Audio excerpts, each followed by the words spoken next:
Hello and welcome.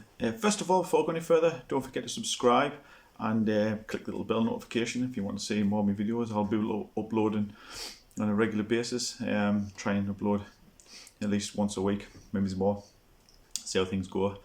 Anyway, I thought I'd have a bit of a talk today about getting into cycling. I am getting into road cycling because I think the trouble is these days is that a lot of people think you've got to spend an absolute fortune to start cycling. You don't need to spend a fortune on cycling. You can do, of course you can do if you want to. I mean, you can spend a fortune if that's the way. If you've got plenty of money, you've got deep pockets, you can spend as much money as you want. And there's some lovely kit out there. There's some lovely gear to buy, lovely bikes. But I think a lot of people get put off and perturbed. Is that the right word? Put off by the fact of they see the price of bikes, they see the best mates with these fantastic bikes, they see the clothes you can buy, the kit you can buy, the gadgets, the shoes, and I think people just get bogged down with thinking, well, if I'm going to start road cycling, but any cycling really, not just road cycling, mountain biking and stuff as well, it's the same thing really, that I've got to buy all this latest kit, all this latest gear. I've got to spend a fortune. I've got to remortgage my house. Got to sell my kids, sell my kidneys to pay for all this kit. The truth is, you don't. You can start off cycling with cheap, a lot cheaper stuff. I mean, at the moment, I've got a Canyon bike. I got the Canyon bike because I came with a little bit of money, so I treated myself with the Canyon bike. At the same time, I bought my wife an electric bike. But before that, I only ever had cheap bikes really. I've been cycling, as I've said many times, for donkey's years, 30 plus years, and I only ever had cheap bikes. I've still got my cheap Carrera mountain bike, which you've seen on my videos, but I also had cheap road bikes. I had second-hand road bikes that I fixed up myself and put new parts on and just kept them on the roads and things like that. And then I eventually bought myself a new bike, first new bike for a long time. I think I bought a mountain bike when I was about 19, I think. I think I bought that new, paid that, but got that out of a catalogue, paid for it weekly, very weekly. And so I hadn't had a road bike for a long time, like a road bike, sorry, a new bike for a long time. So I bought myself a Carrera Virtuoso, Halfords bike, cheap, very cheap. I think I paid £220 for it. It was in a sale at the time. I think it was supposed to be £320 or something. It was £100 off at the time. And I got it for £220. And what an absolute brilliant bike it was, mine. Absolutely brilliant. I was very, very sad to see it go, to be honest with you, when I got the Canyon bike. Yeah, the Canyon bike's a lovely bike. It's very light. It's great and all that kind of stuff. It's a lovely bike. But the Carrera was a really nice bike too. There was nothing. It was heavier, obviously, than the Canyon, but it was a good bike. And I did a lot of riding on it, a lot of long rides on it. I really enjoyed using it. I got out on a lot of bike rides, and I even did a few sportives. I did a few sportives. I'm not saying, obviously, anything special about me doing the sportives. I didn't do anything special on sportives, but I did actually on the first sportives I ever did. On the Carrera bike, I actually came in the top 5, and then when I finished, didn't mean to. I just kind of set off on the ride, went round, got back, and thought, where's everybody at? And I didn't realise till later I was in the top 5 finishing, and that was on my £220 brand new, £220 brand new Carrera bike, cheap bike. Obviously, you could buy cheaper bikes. You could buy a second-hand bike. The only trouble with buying second-hand bikes is you've got to really know what you're doing. You've got to or take somebody with you who knows a little bit about bikes, because you can buy some junk. I know a little bit about bikes, and I still have bought some junk in the past, so just be very careful when buying second hand. This Carrera bike was brand new, came with a warranty and everything. I even took it back to Halfords to have it serviced and everything like that, because it was, that was included in the package. If you like, a little service deal was included, and it was brilliant. So what I'm saying is, you don't really need to spend a fortune on your bike. I like I say, I use this Carrera for me sportives, 2 sportives I did with it. And it was brilliant. I was going past many people on it. I was going past people on more expensive bikes, and it worked. It did the job. And again, I'm not saying you've got to do sportives or anything like that. I'm just trying to make a point that you don't have to have an expensive bike to start cycling, to start road cycling or any other cycling. You don't have to have the most expensive gadgets and gizmos. You might want to see have a computer for your bike, and I did have a computer for my bike, and I paid 30 something pound for it. I'll put a link up to the one I'll put a link in the description, and you can see which one it is. It's a Mayo 100 GPS computer. It's got GPS on it, and it cost us I think it was £39 or something when I bought it, something like that, and did the job absolutely fine. Brilliant little computer. Same as my cycling shoes. You can spend £300 on a spare pair of cycling shoes. I've got a pair of cycling shoes, clipping cycling shoes, and they cost me £25 from Sports Direct. You'll see in this picture I'll show you here of me on my Sportive. I've got my cheap £25 shoes on. I've got my Carrera cheap road bike, and I've got a cheap top on there. Actually, that top I had on inside out. I didn't realise until later when I got back home. My wife pointed out actually my top inside out. That top was like a few pounds. It's like £5-6, just a cheap little top. And I did the Sportive, and I enjoyed it, and it was fantastic. So you don't have to spend an absolute fortune, a lot of money on buying an expensive bike and expensive gear to get into cycling. It's a fallacy. You don't need to. Again, you can if you want to. If you've got loads and loads of money, you can of course do that. But don't get into the trap and thinking, well, right, I'm going to get into road cycling. I'm going to start biking. I'm going to have to spend a fortune. I'm going to have to remortgage the house. You don't. You don't have to do anything like that. It's something you can start off cycling, and then if you spend cheap money, you can also sell your bike later on and think, well, I haven't lost a lot. And if you love it and you really enjoy what you're doing, you can also move up. You can think, well, I want to get a better computer. I went for a better computer. I'm using as you know, I'm in the other videos, I'm using the Carrera now, Hammerhead Carrera. Difference is really the screen's bigger, the maps are better, that kind of thing.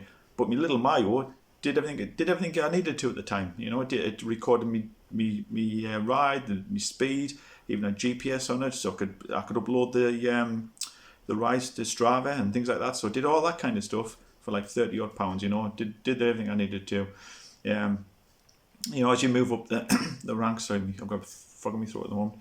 As you move up the ranks with the levels, I should say, with the gear, some things you can see a difference. I could see a difference obviously from the Mayo to Carrera, but other things I'm not so sure about, to be honest with you. I still don't really know the difference in between my shoes, which I still use today, my cheap shoes, £25, and say £300 a pair of cycling shoes. I don't, to me, it's not like I'm going running in them.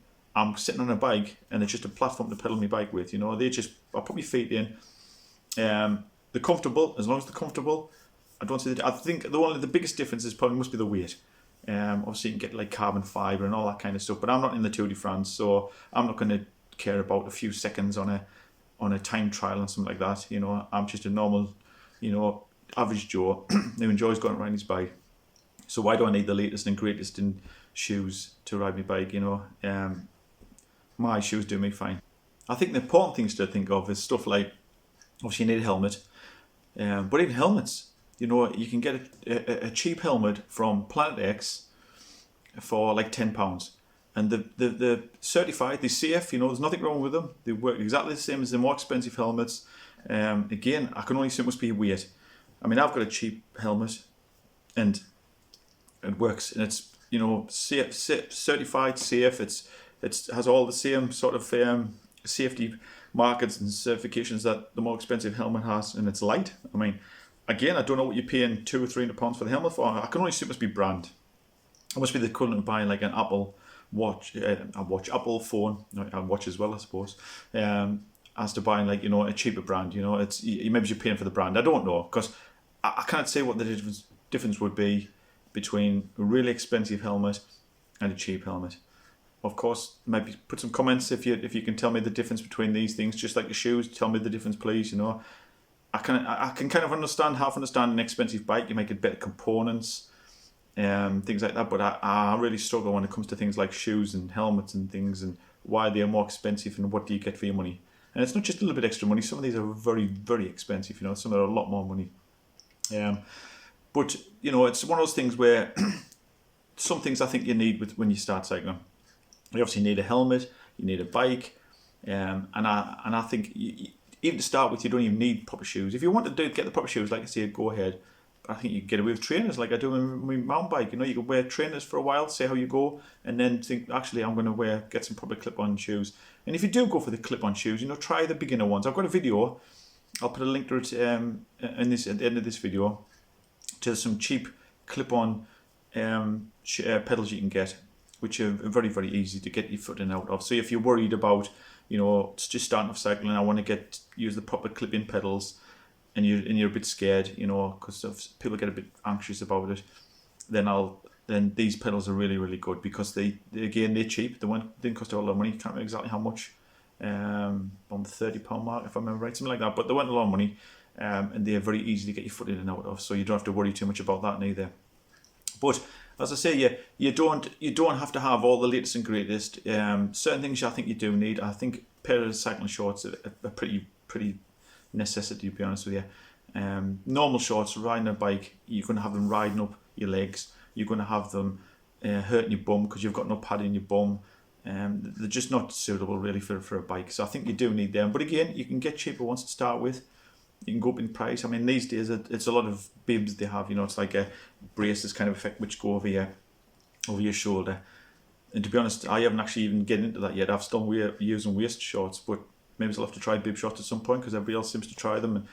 And the trouble is that it's getting harder and harder to get hold of waist shorts. But you can get them. You can get them out there, and you can get them cheap. You can get them £15-20 per pair of waist shorts, proper cycling shorts, like cycling shorts.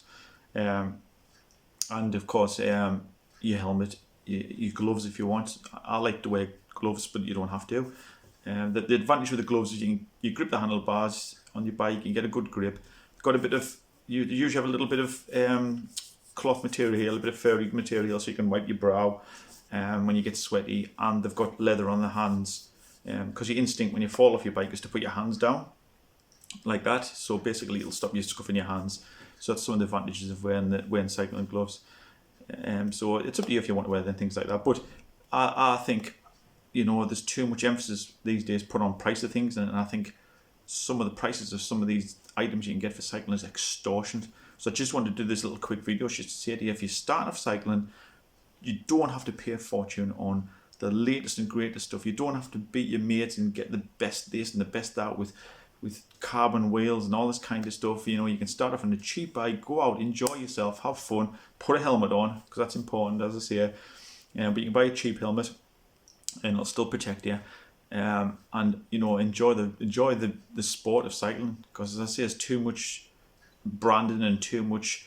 It's really since cycling taken off. I mean, years ago, cycling stuff wasn't as expensive, but since you know, Bradley Wiggins and the Chris Froome became, you know, popular, and the Olympics and the Tour de France, when we won the Tour de France and stuff, after that, prices just seem to go higher and higher and higher. You can pay, like I say, a fortune for stuff, absolute fortune, and it makes your eyes water when you see some of these jackets and things you can get. So, you know, don't get sucked into all that. I mean, I was talking to somebody the other day on a forum about my hammerhead Carrera, which is expensive. It's an expensive item. I got it cheap. I got it on Black Friday deal, so that I got that very cheap, because I wouldn't have paid $300. I mean, it's a good item. Don't get us wrong, and it's the same kind of price as other cycling computers, which can be £300-400 and things. Again, they're just price-wise, they're just exploding. But I got that cheap. I got the Carrera. I think it was about £180 or something. I got it, which is a lot of money, but I had some birthday money, so I used that, and it's a good computer. I treated myself, but again, you don't have to go at that kind of price. But I was talking to one lad, and I said about the Carrera, he was on about getting a Garmin, because Garmin's like the big brand that a lot of people go for. And I said about the Garmin in comparison, I says, you know, to the Carrera, I says, well, try your Carrera, you know, because they're you know, nice screen and stuff like that. And he was like, oh no, it's too big. I says, why is it too big? Nice big screen. Oh, it's too heavy. You know, it's 2 grams heavier and stuff, you know. So that's the type of, you got to be careful of that kind of mentality. People kind of get sucked into this. Oh, I must have a lighter bike. I must have lighter shoes. I must have a lighter helmet. I must have lighter this and lighter that. It'll shave 5 seconds off and 3 seconds off and 2, and spend thousands and thousands and thousands on this cycling gear. And you don't need to do that, you know. If you want to do that in the future, that's up to you. You know, if you get serious into the sport, that's up to you. Or if it's your professional sport, or you do it as time trials and stuff, that might make a difference. But for the average Joe, you, well, definitely me, you know, and probably you, then, you know, don't go all out expensive. Start cheap. If you just start getting into cycling, as I say, this is more for people who just start cycling. Start cheap. Start, you know, with cheaper items. And some people say, I've heard people even say, oh, you should get expensive items because you'll just upgrade. You know, you'll want to upgrade. You won't be happy. You won't be satisfied. It's rubbish. Do you know what I mean? If you can't afford it, then start cheap. You know, you're still going to get out there and still enjoy your riding your bike. Do you know what I mean? You're not having to spend a fortune just because, you know, somebody else says so. You know, so don't get bogged down with all that kind of stuff. It just annoys me when with cycling, it's becoming very elitist. You know, it's becoming it's becoming sometimes out the reach of normal people because people just don't know what to buy, don't know what to get, and they just get frightened that, well, I can't be a cyclist because I can't afford to, and it's rubbish. It really is. I mean, I know £200 and something is still a fair bit of money for a lot of people for a bike, you know. But me personally, if I would save up and try and get a new one if you could, a cheap new one. And I know a lot of people, even in the comments here, they might even say, "No, no, you could save your money. You can get a second-hand, better branded, better quality bike." And maybe you could, but I still think it's a risk because you need to know what you're doing. You need to know what you're buying, and you might buy somebody else's rubbish. You know, you might buy. That person could be selling it because there's a big problem with the bike. As I say, I've been bitten by that myself, and I know a bit about bikes, so just be careful about that. And get out there, enjoy and ride your bike, and you can also upgrade in the future. Okay, don't forget to subscribe. I'll add videos as much as I can. Don't forget to like, of course, and please comment. Please, any comments in the description below. Okay, this is John the Bike. Thank you for watching. Bye bye.